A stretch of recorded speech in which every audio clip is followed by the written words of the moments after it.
আপনারা দেখছেন জয় গীতা চ্যানেল।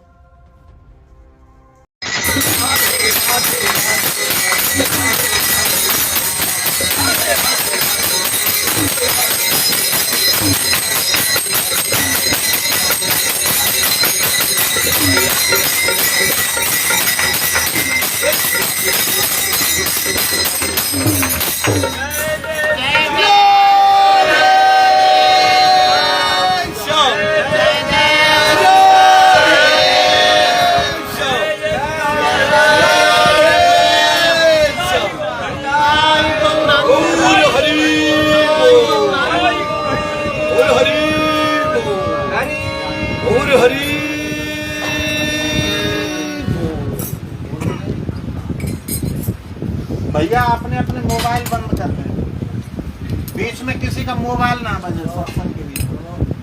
और कृपया भैया बीच में से उठकर कोई ना जाए, जिनको जाना हो अभी चले जाए।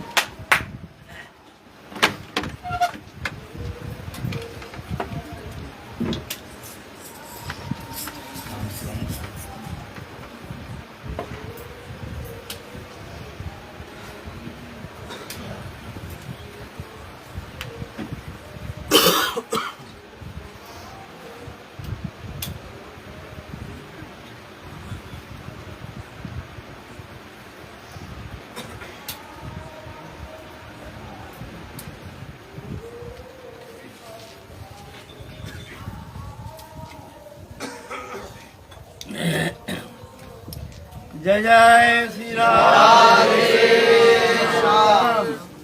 निताय गौर हरि बोल।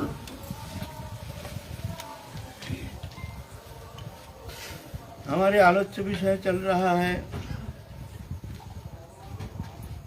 पतित पावन अवतार,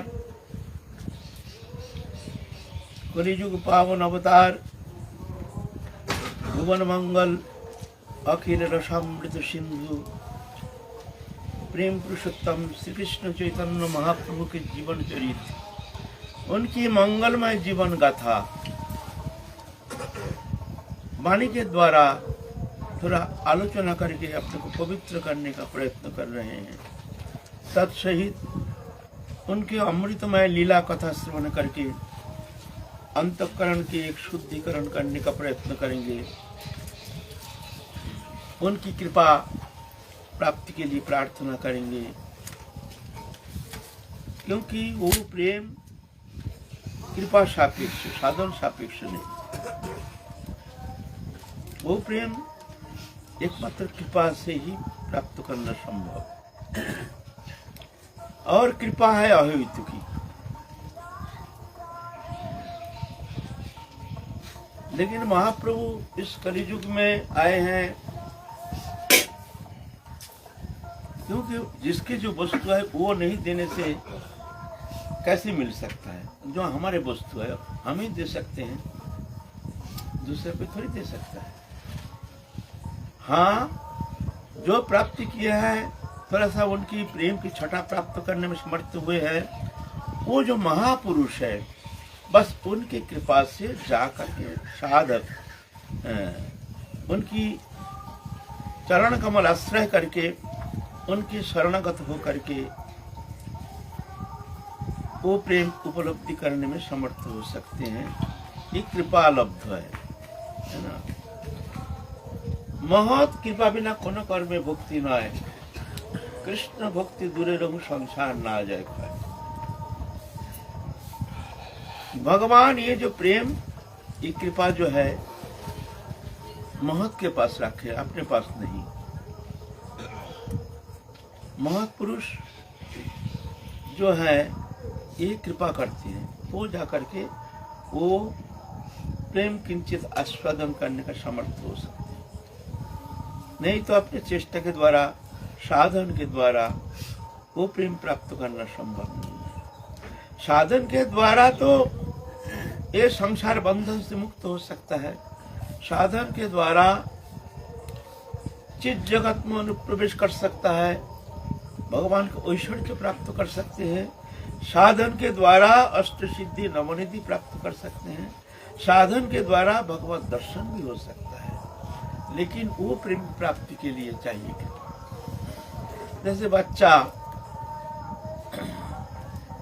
माँ के पास जाकर के रो सकता है, लेकिन माँ की गोदी में चढ़ करके अमृतपान करना संभव नहीं है।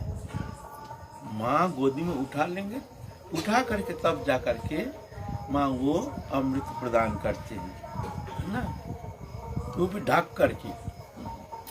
और कौन करते हैं? वो जो एकमात्र समर्पित चित्त जो है, ऐसे जो साधक जो हैं, वो साधक एकमात्र राधा रानी की कृपा प्राप्त करने में समर्थ हो सके। तो कृपा,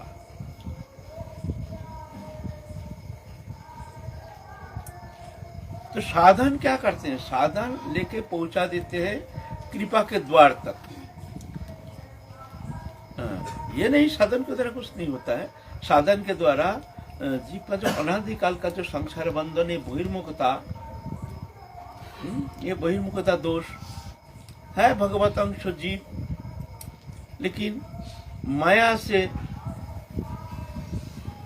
प्रभावित होकर के एक माया प्रदत्त जड़ीय स्वरूप प्राप्त करके उसमें तदात्म होकर के शरीर धर्मी बनकर के संसार चक्र में अनादिकाल से स्वरूप विस्मृति के कारण, भगवत विस्मृति के कारण, भगवान के अभिन्न सत्ता होते हुए भी वो भगवत विस्मृति के कारण संसार चक्र में घूम रहा है दुखी होकर के। ये भ्रमण जो है, ये जो बहिर्मुखता है, जब तक महत्पुरुष की कृपा नहीं होती है तब तक जा करके उसको वो मार्ग मिलता नहीं है। ऐसे ही भ्रमण करता रहता है। भ्रमित भ्रमित कोनो भाग्यवान जीव गुरु कृष्ण प्रसाद पाए भक्ति लता बीज माली হইয়া সেই বীজ করে আরোপণ শ্রবণ কীর্তন জলে করে সেচন उपजिया बाढ़ेलता ब्रह्मांड भेदी जाए বিরাজা ब्रह्मलोक भेदी परब्रह्म पाए तबे जाए तदुपरि गोलोक वृंदावन कृष्ण चरण कल्प वृक्ष करे आरोहण ताहा विस्तारित हइया धरे प्रेम फल इहा माली सेचि नित्य श्रवणादि जल। ऐसे प्रेमी भक्त जो महत पुरुष जो है, जो राधा रानी के कृपालब्ध कृपा प्राप्त जो महत पुरुष के हैं, उनकी कृपा से जा करके वो भक्ति लता बीज उसको प्राप्ति होती है, नहीं तो ऐसा नहीं मिलेगा। फिर उसको श्रवण कीर्तन आदि के द्वारा सिंचन करना पड़ता है। सिंचन करते करते वो बढ़ता है। श्रद्धा, साधु संग, भजन क्रिया, अनर्थ निवृत्ति, निष्ठा, रुचि, आसक्ति, भाव, प्रेम, ऐसे धीरे धीरे धीरे धीरे लता बढ़ता जाता है। फिर ब्रह्मलोक आदि ये सब, माने ये सब आते हैं उसके सामने, लेकिन साधक जो है उसमें तृप्त नहीं होते हैं। वो चाहते नहीं ब्रह्म ज्ञान, वो चाहते नहीं है अष्ट सिद्धि नवनिधि, वो चाहते नहीं है। ये आएंगे साधन करते करते, ये सब स्थिति आ जाती है। लेकिन जो प्रेमी भक्त है, जो जुगल किशोर के प्रेम ही चाहते हैं, वो ये सब अष्ट सिद्धि नवनिधि आदि जो है इसमें प्रभावित नहीं होते हैं। ये आएंगे साधन करते करते। सब घर पार करके जब जा करके वो प्रेम प्राप्त करने में समर्थ होते हैं प्रभु के कृपा से, तब जाकर के उसका संसार बंधन से मुक्त होता है। ये जड़ चेतन ग्रंथि जो है, ये जड़ चेतन का एक ग्रंथि लग गया है। आत्मा है चेतन, प्रकृति है जड़, जड़ और चेतन दोनों मिलकर के शरीरधारी बन गया है। ये ग्रंथि है संसार चक्र में भ्रमण करने का मूल कारण। और ये ग्रंथि छेदन करने के लिए चाहिए महत्पुरुष की कृपा।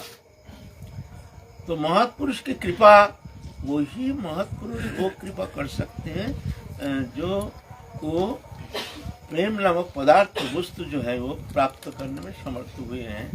ऐसे जो दृष्टा पुरुष की कृपा होनी चाहिए, तो जाकर के वो बीज उसको प्राप्त होता है ना। तो महाप्रभु आए हैं इस कलियुग में। मायाबद्ध जीव कहाँ मिलेगा उसको ये चेतन सत्ता जगाने के लिए? महाप्रभु देखते हैं हमारी सत्ता है, हमारा ही अंश है। मम ही वंश जीवलोके जीवभूत सनातन मन षष्ठान इंद्रियानी प्रकृति स्थानी कर्षति। मेरे अविनाशी अंश है जीव, लेकिन संसार चक्र में भ्रमित होकर घूम रहा है, मायाबद्ध होकर के अपना स्वरूप विस्मृति भूल गए हैं। मैं भगवान का हूँ, भगवान मेरे हैं। ये विस्मृति संसार बंधन का कारण, ये विस्मृति का कारण है स्वरूप विस्मृति। मैं जो भगवान का हूँ, भगवान मेरे हैं, बस ये विस्मृति है मूल कारण।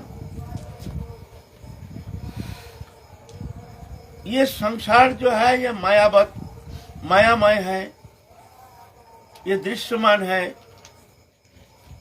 लेकिन भगवान से हमारा नित्य संबंध हो, अविच्छिन्न अखंड संबंध हो। किसी भी स्थिति में पलक के लिए भगवान के साथ हमारे अलग होना संभव नहीं है। वो नित्य संबंध हो, हम माने या ना माने उसमें कुछ फर्क नहीं पड़ता है। हम मानते नहीं है भगवान को, नहीं मानने से भी हमारे जो संबंध है उसमें कोई फर्क नहीं पड़ता है। लेकिन क्या होता है, जो मानता है, जो भगवान से ही हमारे संबंध, दृश्यमान जागतिक वस्तु पदार्थों से हमारा संबंध था नहीं, है नहीं, होगा नहीं, होता नहीं, ये जब निश्चित रूप से जान लेते हैं महत्पुरुष की कृपा से, उसका ये ज्ञान हो जाता है, चेतन हो जाता है, चेतन सत्ता की जागृति होती है, तब वो जान जाता है। तो धीरे धीरे वो कोशिश करता है जो इससे अब हमको चलना है, हमको चलना है राधा रानी के चरण प्राप्ति के उद्देश्य लेकर के, फिर वो चलना शुरू करते हैं ना। देखते हैं ये मायामय अंधकार अनादिकाल हम भ्रमण करते करते ना जाने कैसे महत्पुरुष की कृपा मिल गई है, अब हमको मार्ग मिल गया है। ऐसे मार्ग प्राप्ति होने का बाद भी अगर कोई मूर्ख हो इसे कोई सत्य मान करके यही दृश्यमान वस्तु प्राप्ति के लिए अगर वो आगे बढ़ता रहे तो उससे बढ़कर मूर्ख कौन है। अमृत पा करके वो जहर की तरफ जा रहा है। हाथ में मिल गया अमृत, वो अमृत है गुरु कृपा, लेकिन वो पा करके भी उसके कोई मूल्य उसके पास है नहीं। कभी कभी सोचते हैं क्या भजन करेंगे, मन तो लगता नहीं, चलो संसार के दृश्यमान वस्तु के चमक दमक देख करके बस उसके प्रति आकृष्ट होकर के भागते हैं। चलो वो चाहता है आनंद हो, और संसार दृश्यमान वस्तु में कुछ समय के लिए तो उसको प्रभावित करता है ना, तो जल्दी वो आकर्षित हो जाता है, लेकिन है मिथ्या, है ये एकमात्र भ्रम। जैसे स्वप्न में हम बहुत कुछ देखते हैं, ऐसे संसार भी एक स्वप्नमय है, लेकिन फिर भी वो सोचते हैं इसमें आनंद है। बहुत जल्दी आनंद पाने के लिए वो संसार दृश्यमान वस्तु पदार्थ, स्त्री पुत्र कुटुंब परिवार, इसके प्रति आकृष्ट होकर के उसके पीछे उसके सुखानुसंधान के लिए वो आगे बढ़ता रहता है। और धीरे धीरे इस तरह से एक अनमोल सुंदर भगवान की कृपा, जो भगवान तुमको एक सुंदर मानव तनु दिए हैं, जिस मानव तनु ही एकमात्र ये संसार चक्र से मुक्त होकर के राधा रानी प्रेम सान्निध्य प्राप्त कराने में समर्थ है। तो मानव शरीर ऐसे दे दिया, लेकिन फिर भी वो भ्रमित होकर के ऐसे माया के प्रभाव है, फिर भागता है उसके पीछे। ऐसे करते करते दिन बीत जाता है, समय बीत जाता है, उम्र बीत जाता है। एक स्थिति में जाकर के शरीर जीर्ण हो जाता है, चेष्टा करके भी साधन करना संभव नहीं है, भजन करना संभव नहीं, मन भी धीरे धीरे निष्क्रिय हो जाता है, वो शक्तिहीन हो जाता है, क्योंकि वृद्धावस्था में वो शक्ति रहता नहीं है, भयभीत हो जाता है। इस तरह से जाकर के एक दुर्लभ मानव जीवन चौपट हो जाता है ना। फिर मृत्यु के बाद फिर संकल्प करते हैं, फिर आगे जन्म मिलेगा, फिर हम भजन करेंगे। अरे इसी जन्म में तुम्हारा भजन नहीं हुआ, अभी तुमको मानव तनु दे दिया, सुंदर शरीर दे दिया, गुरु कृपा मिल गई है, राधा रानी के चरणाश्रय हो गया है, वृंदावन धाम दे दिया है, हैं? और रोटी का कोई कमी नहीं है, 2 रोटी मिल जाती है।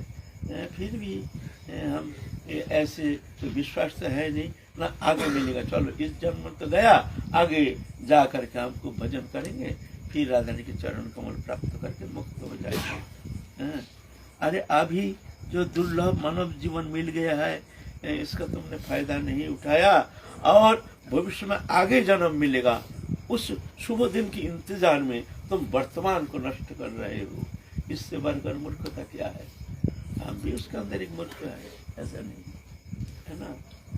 जो बीत गया है अतीत, वो हाथ में आने वाला है नहीं, वो गया। भविष्य का कोई ठिकाना नहीं, क्या होगा काल के दिन। हम जिस शुभ दिन की इंतजार कर रहे हैं, शुभ दिन क्या और अशुभ दिन आ सकता है। ना जाने हमारा शरीर साथ नहीं देगा, ना जाने कोई विषम परिस्थिति आ जाएगी, आदि व्याधि उपाधि नाना प्रकार। भजन करना तो सहज है। निश्चिंत परिवेश चाहिए, समस्त बाधा मुक्त होना चाहिए, मन निर्मल होना चाहिए, सत्संग चाहिए, सत्संग चाहिए, एकांत परिवेश चाहिए। तो ऐसा थोड़ी है भविष्य के शुभ दिन की इंतजार कर रहे हैं और वर्तमान हम अवहेलित हो करके हम वर्तमान को हम नष्ट कर रहे हैं। ऐसा नहीं। तो अतीत गया, वो हाथ में आने वाला है नहीं, भविष्य का कोई गारंटी नहीं। वर्तमान आज के दिन बिता नहीं जाना चाहिए। जो आगे बढ़ना चाहते हैं, जो जिनके मन में एकमात्र राधा रानी के चरण कमल प्राप्ति जीवन का एकमात्र उद्देश्य है, ऐसे साधक के लिए काहे मन वचन से वर्तमान के एक एक पल एक एक क्षण कोशिश करना चाहिए, साधन में तत्पर रहना चाहिए। अच्छा लगे या ना लगे, कब अच्छा लगेगा उस दिन के इंतजार में बैठे मत रहो। कब हमको अच्छा लगेगा तब भजन करेंगे। आप भजन क्या करेंगे, मन लगता नहीं है, आश्रम में बैठते हैं मन लगता नहीं है, तो शुभ दिन की इंतजार कर रहे हैं, ऐसा नहीं होता है। आज का दिन, अभी जो वर्तमान है, सबसे सुंदर सबसे कीमती समय है वर्तमान। आज के दिन जो वर्तमान को इस तरह से काम में लगाया, एक एक पल एक एक क्षण भगवत अनुशीलन में व्यय किया, तो मान लो वही आगे बढ़ सकता है। जो शुभ दिन की इंतजार में वर्तमान को नष्ट करता है, वो नष्ट हो जाता है। भविष्य किसी का हाथ में आता नहीं है ना। तो ये मामला है। अगर कोई कहते हैं जो भाई इस जन्म तो गया,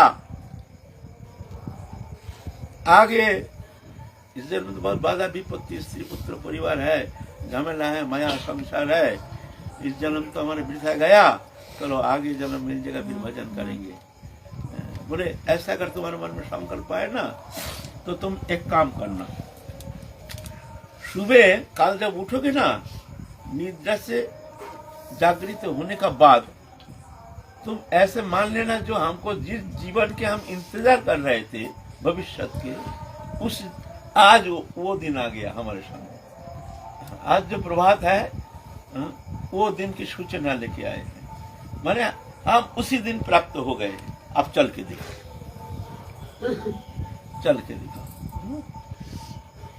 वर्तमान सबसे सुंदर समय है। अच्छा लगे या ना लगे, उस दिन की इंतजार करना सबसे बड़ी मूर्खता है। तो महाप्रभु इस तरह से वो चेतन सत्ता को जगाने के लिए इस कलियुग में आए हैं। कलियुग पावन अवतार कृष्ण चैतन्य महाप्रभु दक्षिण भारत गए हैं, जा करके राय रामानंद से मिले हैं। राय रामानंद के साथ मिल करके उनके श्रीमुख से साध्य साधन तत्व संबंध में बहुत सारी जिज्ञासा जो है उसके बड़ी सुंदर तरह से शास्त्र युक्ति के द्वारा राय रामानंद निरसन किए हैं। सर्वोपरि जो है ये वृंदावनी जुगल किशोर की जो प्रेम उपासना, ये सर्वश्रेष्ठ है। इसकी जो श्रेष्ठता प्रतिपादन किए हैं, इस विषय में हम लोग आगे आलोचना कर चुके हैं।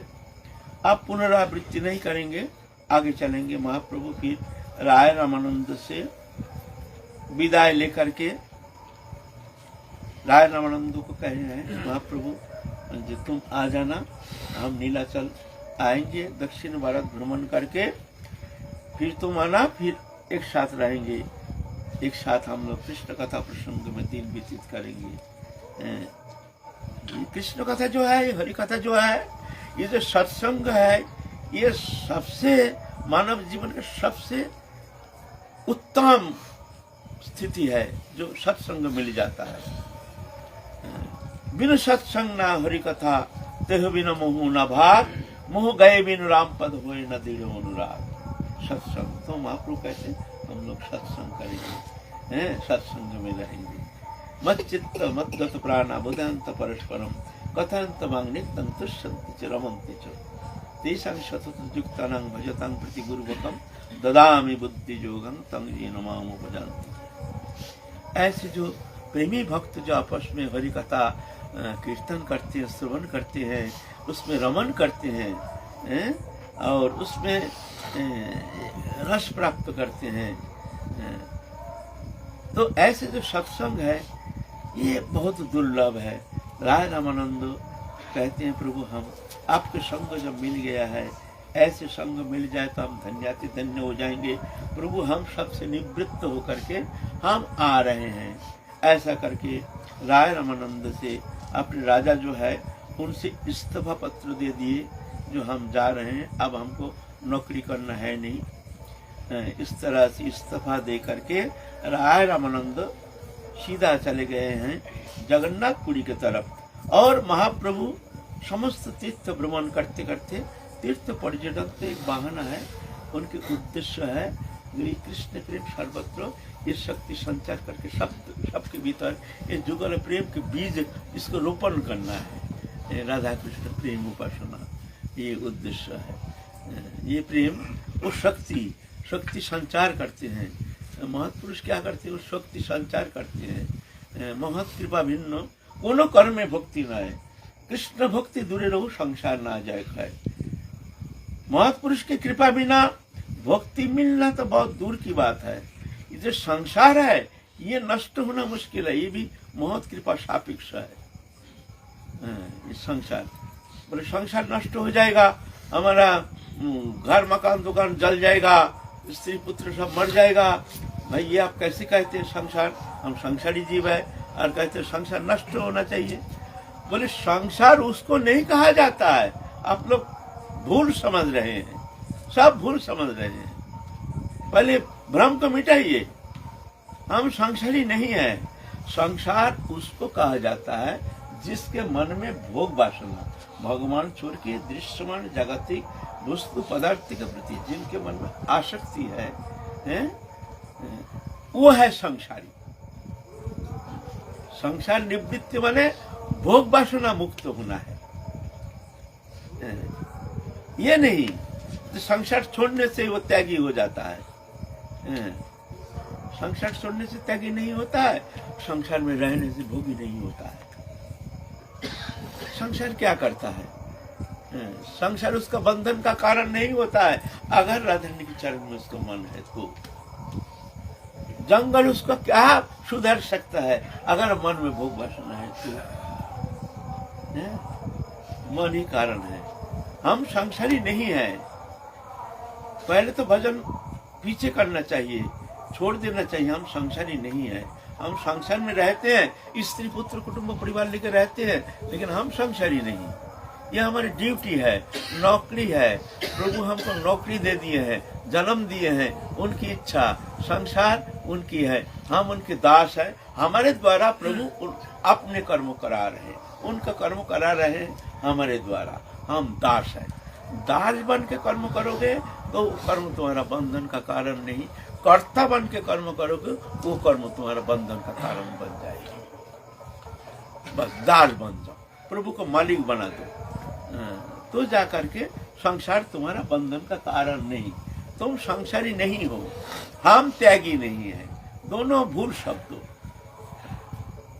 दोनों गलत शब्द। ना तुम संसारी हो ना हम त्यागी हैं। हम जो त्यागी है जंगल में बैठे होते हैं, बेकार शब्द हैं। एक ही चेतन सत्ता है, फर्क इतना है तुम अपने को संसारी मान रहे हो। मेरे पुत्र, मेरी कन्या, मेरी संसार, बस ये मान लेते हो। और मेरा कमी क्या है? मैं त्यागी हूँ, मैं संसार त्यागी हूँ, मैं विरक्ति हूँ। सब गलत शब्द। कौन सा वस्तु तुम्हारा है, तुमने त्याग किया है? कौन सा वस्तु इस संसार में, कौन सा वस्तु तुम्हारा है, तुमने त्याग किया है? ये शरीर तक तुम्हारा नहीं, तुम तो घमंड करते हम त्यागी है। शरीर तक तुम्हारा नहीं और तुम कहते हो मैं त्यागी हूं। तो दोनों झूठा है। संसारी, हम संसारी ये भी झूठा, हम त्यागी ये भी झूठा। दोनों भगवतंश जीव विनाशी चेतन अमल सहज सुखराशि। तुम भी जो जैसे हो, हम भी वही है।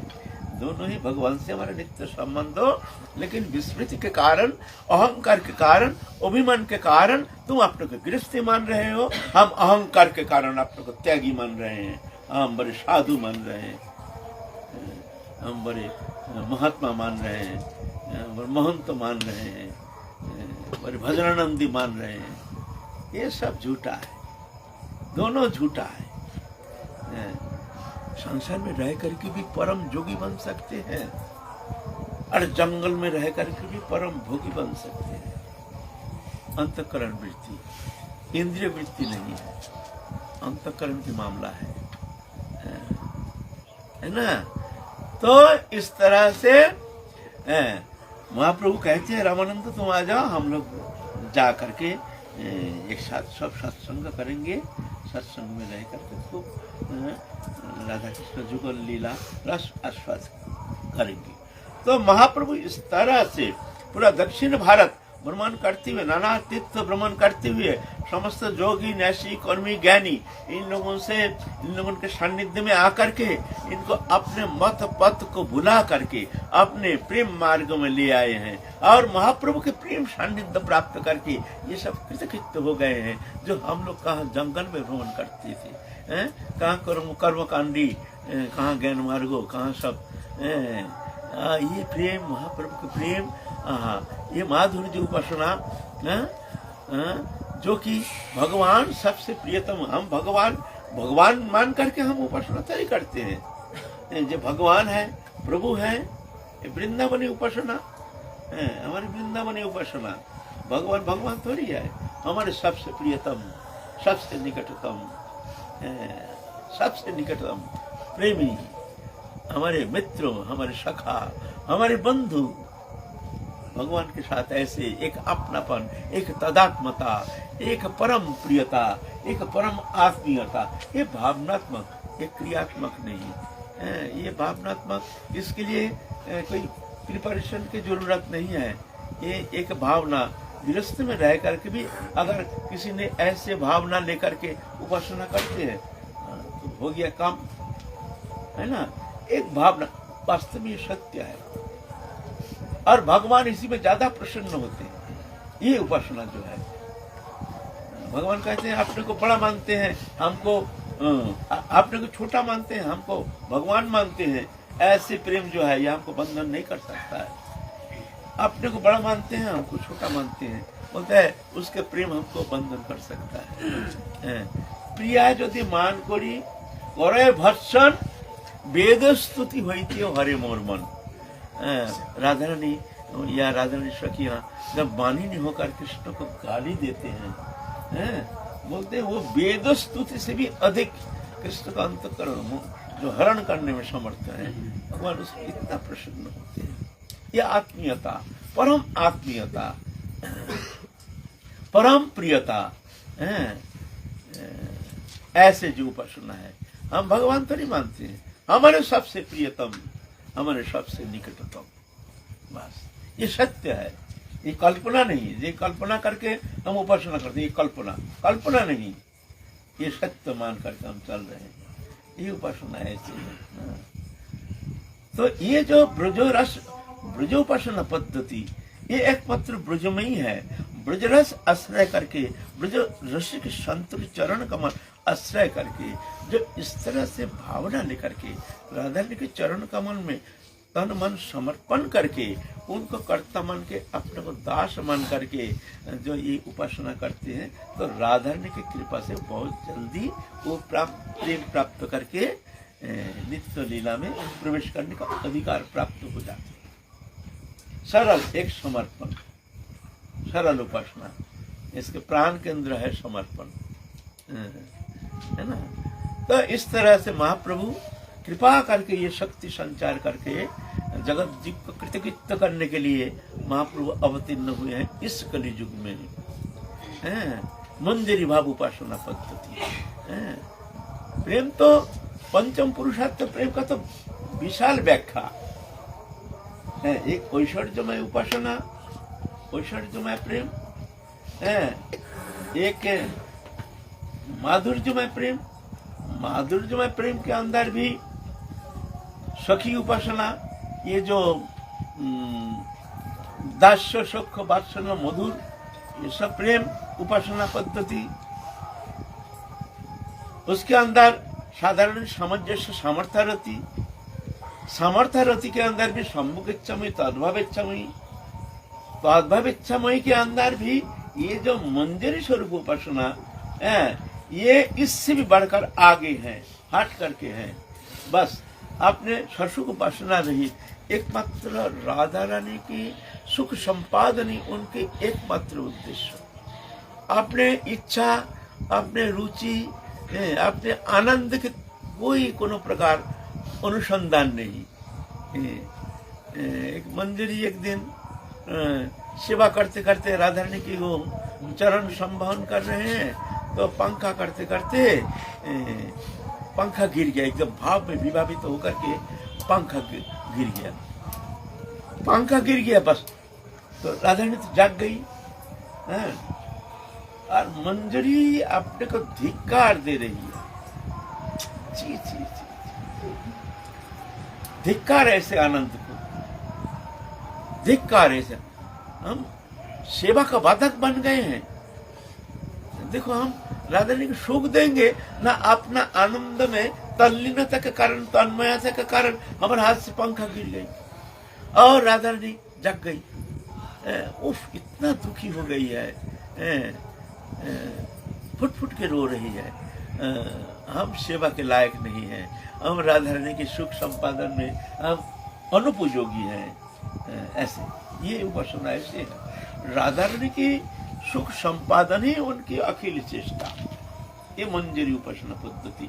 इसको कहते हैं भावोल्लास रति। राधा रानी के भाव से उल्लसित जो रति है, जो राधा रानी की सुख संपादन ही है, वो मंजरी की एकमात्र आराध्य विषय है, आराधना के विषय है राधा रानी की सुख संपादन। अपनी इच्छा से कोई लेना देना नहीं है। इसीलिए बिलाप कुसुमांजलि अध्ययन कीजिए। बिलाप कुसुमांजलि में देखेंगे वहाँ कैसे प्रार्थना, कैसे की प्रार्थना, हे राधा रानी तुम कब शौचागार में जाओगे, फिर जाके हम अपने किस के द्वारा तुम्हारे शौचागार को हम सम्मार्जन करेंगे, सम्मार्जन करके तुमको हम सुख संपादन करेंगे। तुम्हारे किस तरह से तुम्हारे केश विनाश करके हम तुम्हारे सुख संपादन करेंगे, और वो तुम्हारे जो प्रसन्न चित्त प्रसन्न बदना देख करके तो मैं आनंद सागर में डूब जाऊंगा। तुम्हारे सुख अखिल चेष्टा, हर चेष्टा राधा रानी के सुख के लिए। ये नहीं कि कब तुम हमको सुखी करोगे राधा रानी, कब तुम्हारे अद्भुत लीला दर्शन करा करके हमको तो सुखी करोगे, ये नहीं। ये विशेषता है, वो भी है, ठीक है, लेकिन ये विशेषता मंजरी में, जे तुम्हारे लीला दर्शन करके, तुम्हारे जुगल विलास दर्शन करके निभृत निकुंज में तुम जब दोनों जब अपन आनंद में एक तल्लीनता तन्मयता के कारण तुम लोग विभावित चित्त होकर के जो अखिल आनंद सिंधु में डूब जाओगे, और वो आनंद दर्शन करके, तुम्हारे वो मिलन दर्शन करके मैं सुखी हो जाऊंगा। हमारी ऐसे दिन कब आई, ये नहीं मंदिर की ये प्रार्थना नहीं। तुम कब, हम कैसे तुमको सुखी करेंगे, तुम्हारे वो सुख देख करके, तुम्हारे हमारे सेवा से प्रसन्न चित्ता देख करके मैं फिर आनंद में निमग्न हो जाऊंगा। ये मंजरी भाव उपासना पद्धति, यह है महाप्रभु को अनर्पित चरेंगे चिराग। तो महाप्रभु वो वस्तु प्रदान करने के लिए इस कलि युग में आए हैं। घूमते घूमते महाप्रभु समस्त तीर्थ पर्यटन करते करते आए हैं वेंकट भट्ट के पास श्रीरंगम में। श्रीरंगम में आकर के वहां महाप्रभु के एक गुरु भाई ना चाचा गुरु क्या नाम है उनका? रंगपुरी रंगपुरी ना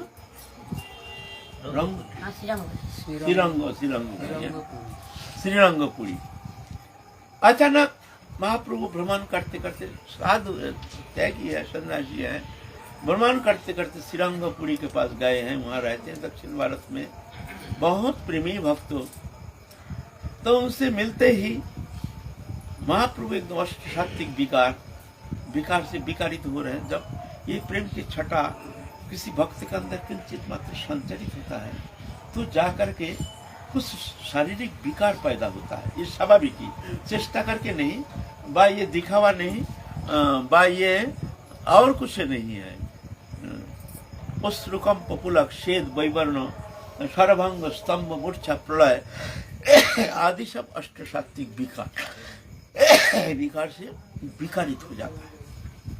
और महाप्रभु तो 18 प्रकार विकार होता था महाप्रभु में। महाप्रभु में ये विशेष, ये विकार राधा रानी में होती है, एकमात्र राधा रानी में। और जैसे मान लो लंबा हो जाती थी, अपना जो लंबा है ना 7 हाथ लंबा हो जाती थी, कभी तो संकुचित हो जाती थी। कुर्माकृति जैसे हस्तपद आदि जैसे भीतर में प्रवेश कर गया, एक कुर्माकृति, ये सब दुर्लभ विकार ये महाप्रभु में देखने में आता था।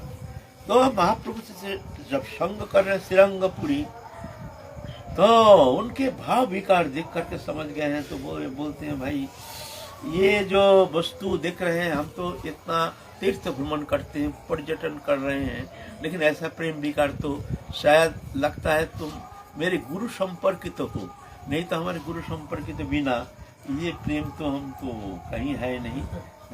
हमको कुछ संदेह हो रहा है कि तुम हमारे गुरु संपर्कित कोई हो। तुम्हारे गुरु कौन है? तो कहते हैं हमारे गुरु ईश्वरपुरी। भगवान जब लीला करते हैं, भौम लीला करते हैं, तो नरोलीला को कभी किसी भी अवस्था में अतिक्रमण नहीं करती है। एकदम साधारण मनुष्य चित्त, मनुष्य गुरुकरण करते हैं, भगवान भी एक नरलीला जैसे गुरुकरण करते हैं, है ना। और भगवान का कोई गुरु होता है? गुरु होता नहीं, लेकिन फिर भी नहीं तो समाज जीवन क्या हो जाएगा, विशृंखल हो जाएगा, व्यभिचार हो जाएगा। सब सोचेंगे भाई फलाना तो आए थे, वो तो गुरुकरण किए नहीं है, तो क्या हमको गुरुकरण का क्या आवश्यकता है? बिना गुरुकरण भी भजन होता है। एक दृष्टांत तो रह जाएगा समाज जीवन में, साधक जीवन में। जो वो फलाना तो गुरुकरण किए नहीं है, उनको कैसे भगवत प्राप्ति हो गई, है ना। तो गुरुकरण का कोई प्रयोजन नहीं है, बोल देंगे एक नया एक मार्ग निकाल लेंगे, गुरुकरण का कोई आवश्यकता है नहीं। हम उस गुरु परंपरा के जहाँ कोई गुरुकरण का आवश्यकता है, लो व्यभिचार आ जाएगा लोग। इसीलिए भगवान भी जैसे भगवान जब कृष्ण चैतन्य महाप्रभु जब काटुआ गए थे संन्यास लेने के लिए, वो जो केशव भारती है, केशव भारती के पास गए हैं। केशव भारती तो महाप्रभु को देख करके ही समझ गए कि साधारण नहीं है, तो असाधारण। और महाप्रभु के सान्निध्य में रह करके नवद्वीप में कुछ दिन बहुत आनंद प्राप्त किए हैं, हृदय गदगद हो गया है। महाप्रभु गए हैं, कहते हैं हम संन्यास लेना चाहते हैं। तो केशव भारती कहती है मेरी अति भाग्य है, आप जैसे संन्यास लेंगे तो बहुत अच्छी बात है, तो मंत्र देंगे। तो पहले महाप्रभु कहते हैं हम काल एक स्वप्न देखा, उसमें हमको एक मंत्र मिला। वो मंत्र आप देखिए थे कौन सा मंत्र है। तो केशव भारती के कान में जो मंत्र देंगे ना वही मंत्र सुना दिया, वो मंत्र। तो केशव भारती हाँ यही मंत्र, तो यही मंत्र ही तो हमको देना है। अच्छा तो दे दीजिए। तो वही मंत्र को केशव भारती महाप्रभु को प्रदान किया। मतलब महाप्रभु पहले उसको चेला बना लिया, केशव भारती पहले चेला बना लिया। अब मंत्र दे दिया ना, सुना दिया ना, ये एक बहाना है। तो इस तरह से भगवान जब आते हैं नरोचित लीला करते हैं। कृष्ण जब आए हैं वो भी गर्गाचार्य को गुरु रूप में वर्ण किए हैं, रामचंद्र जी आए हैं वशिष्ठ जी को गुरु को रूप में वर्ण किया है।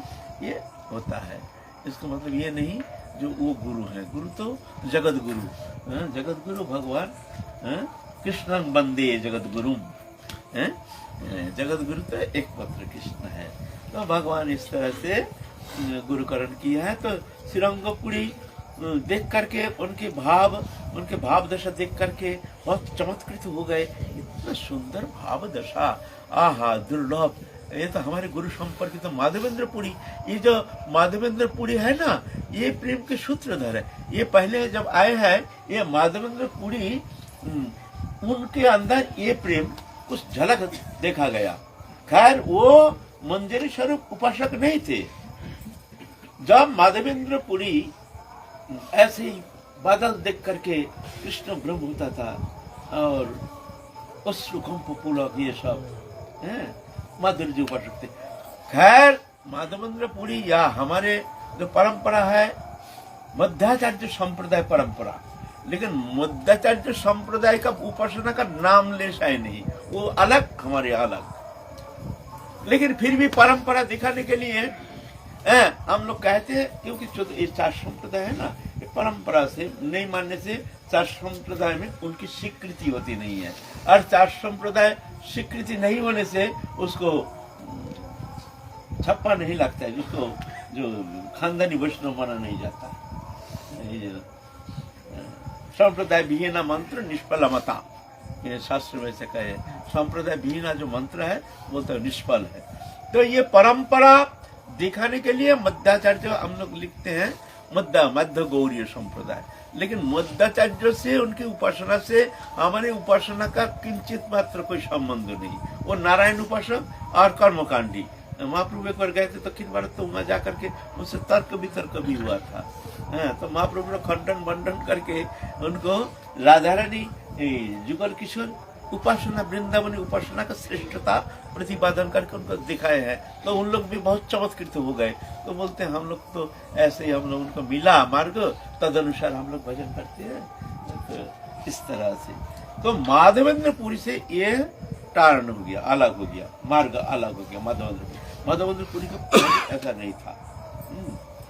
जैसे निम्बार्क संप्रदाय में, ये तो निम्बार्क संप्रदाय है निम्बार्काचार्य से, लेकिन वृंदावन जो हरिदास स्वामी ये निम्बार्क संप्रदाय, लेकिन उनका मार्ग अलग चला गया। अब राधा कृष्ण उपासना माधुर्य मार्ग में चले गए हैं, लेकिन वो है ऐश्वर्य मार्ग। ये निम्बार्क काटिया संप्रदाय जो है ये ऐश्वर्य मार्ग, ये दो भाग हो गया। और ये ललिता सखी का अवतार जो हरिदास स्वामी निम्बार्क संप्रदाय है, लेकिन थोड़ा सा अलग लाइन है। ये भी माधुर्य उपासना है, इनका भी ऐश्वर्य माधुर्य ज्ञान तीनों उपासना निम्बार्क संप्रदाय में है ना, लेकिन वो थोड़ा हट करके अलग उपासना। तो ये होता है, ऐसा होता है भगवत इच्छा से। ऐसा ही माधवेंद्र पुरी थोड़ा अलग हो गए, हट करके उपासना शुरू किया, जुगल उपासना। जब माधवेंद्र पुरी जब शरीर त्याग रहे हैं उस समय एक श्लोक उच्चारण करते करते शरीर त्यागे है। हे दीन दयार्द नाथ, हे मथुरा नाथ, कदा बलोकशे हृदय तदलोक कातरंग द्वैत ब्रह्म किम करम हम। ये श्लोक, এই শ্লোকে কহিল কৃষ্ণ প্রেম উপদেশ, কৃষ্ণের বিরহে রাধার ভাব বিশেষ জগতে রোপণ করি গইল প্রেমাঙ্কুর, সেই প্রেমাঙ্কুরের বৃক্ষ चैतन्य ठाकुर। तो माधवेंद्र पुरी से शुरू हुआ, लेकिन वहां से थोड़ा सा टार्न ले लिया। ये महाप्रभु जो वही प्रेम का अलग टार्न लिया है, यह मंजरी उपासना। माधवेंद्र पुरी मंजरी उपासना नहीं दिए हैं। मंजरी उपासना में ये मंजरी उपासना जो है राधा रानी की जो स्नेहादि का जो मंजरी है, ये मंजरी उपासना। राधा रानी की सखी जो है, सखी प्रकरण में चतुर्विधा सखी है, स्वपक्षा, विपक्षा, सुहृद पक्षा, तटस्थ पक्षा, चार पक्ष है राधा रानी की। स्वपक्षा राधा रानी के पक्ष में रहते हैं, विपक्षा चंद्रावली आदि, सुहृद पक्षा ललिता आदि, तटस्थ पक्ष, धनिष्ठ, सभ्या आदि जो है ये सब पक्ष है, राजधानी के पक्ष में रहती है ऐसे। फिर सखी प्रकरण में और पंचविधा सखी, सखी, प्रिय नाम सखी, प्राण सखी, नित्य सखी, ये सखी प्रकरण में है ना।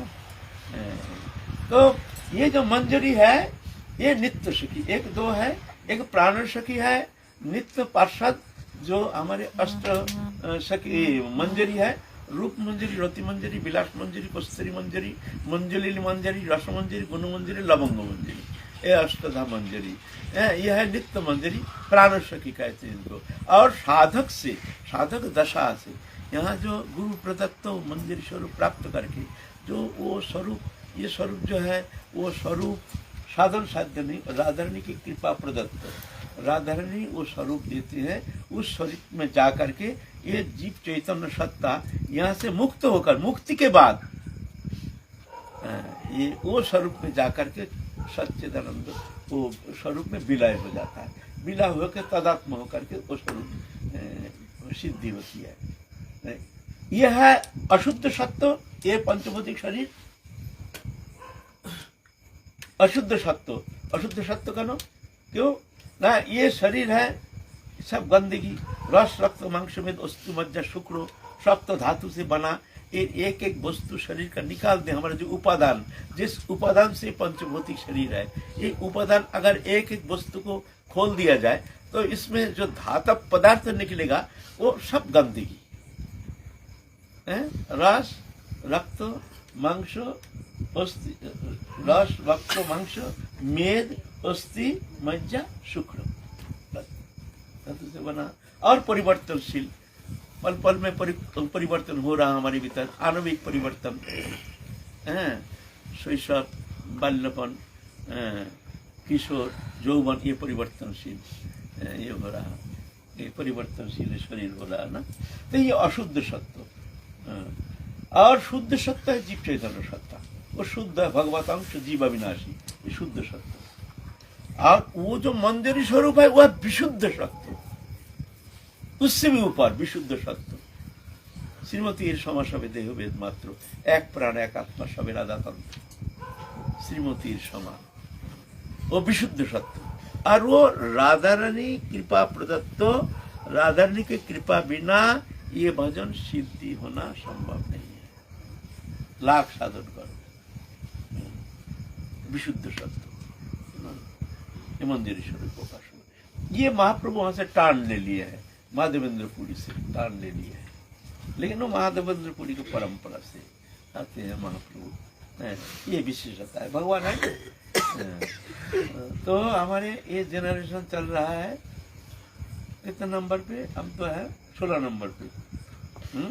और माधवेंद्र वही भगवान अगर परंपरा पकड़े तो हमारे परंपरा था 32 नंबर, 32 नंबर पकड़ के हम चलेंगे ना तो भगवान में पहुंच जाएंगे। भगवान से आए हैं ब्रह्मा, फिर नारद ना, इस तरह से फिर आए हैं परंपरा, भगवान से आए हैं मंत्र। ये मंत्र कोई ऐसा नहीं, भगवान दिए हैं ब्रह्मा को, ब्रह्मा दिए हैं नारद को, नारद दिए ऐसे ऐसे परंपरा से।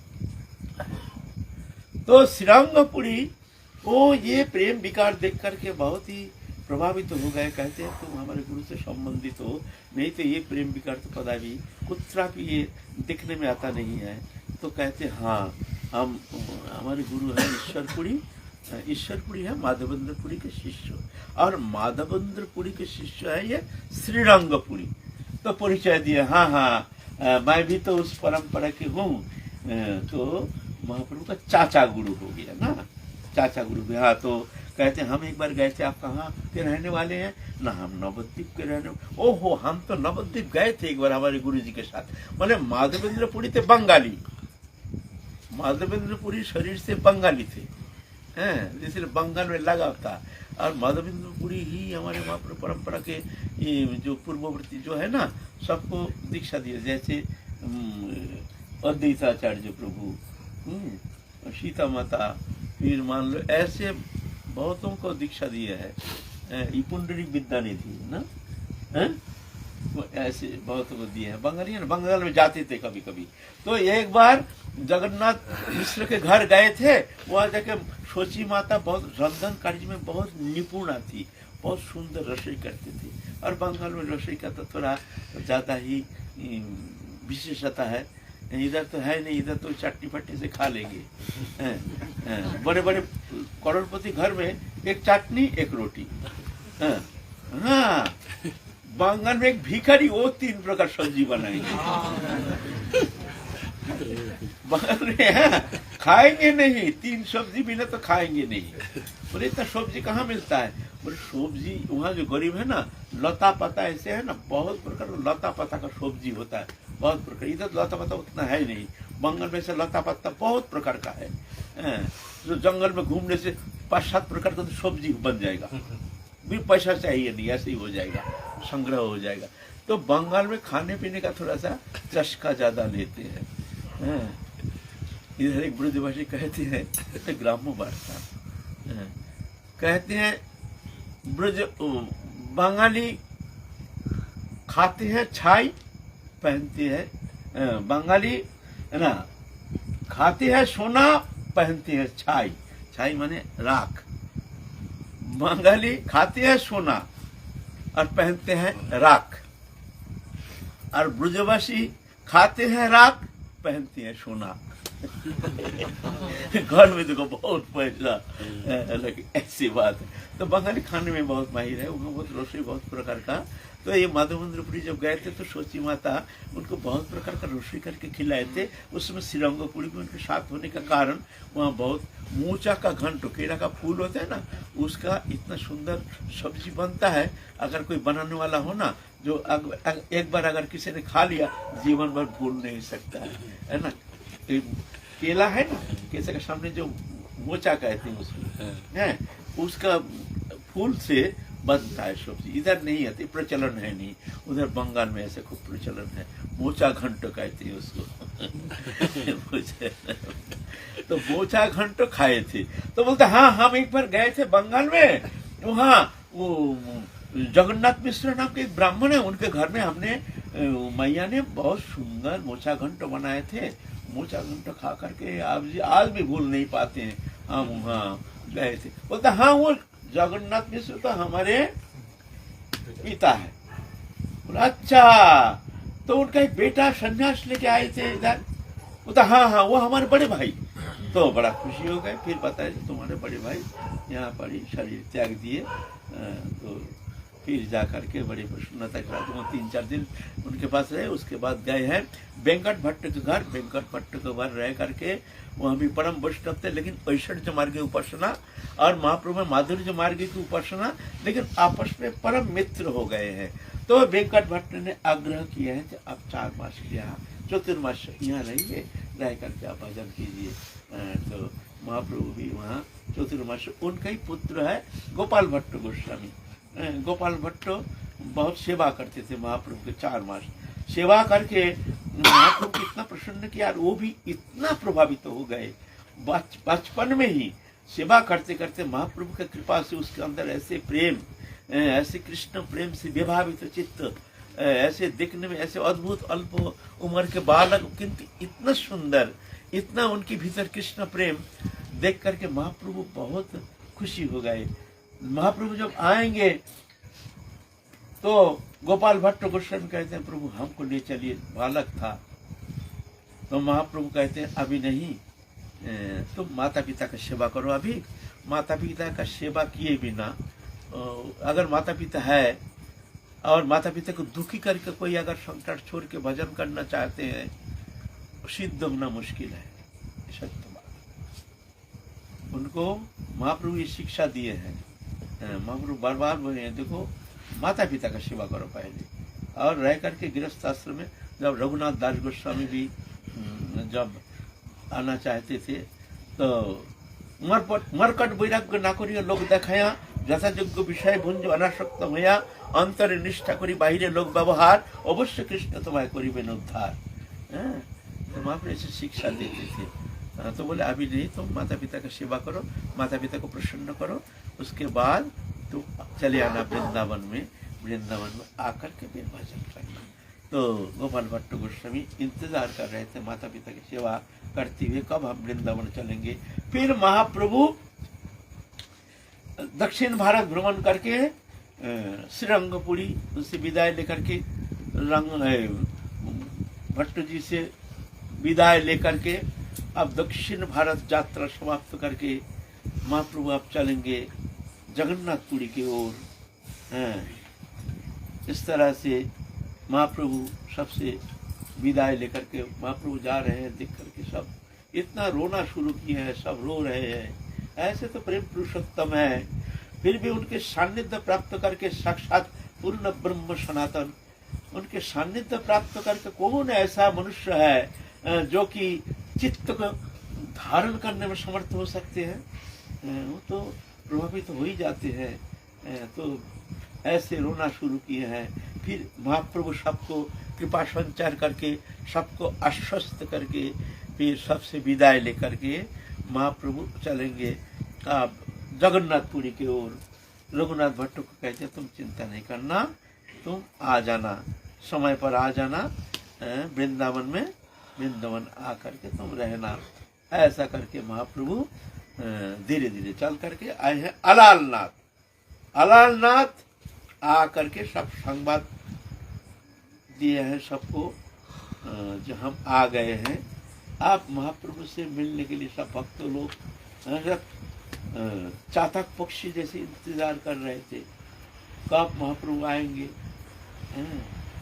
उनके इंतजार में व्यग्रत चित्त हो करके एक एक पल एक एक क्षण इंतजार करते करते बहुत कष्ट से दिन व्यतीत कर रहे थे।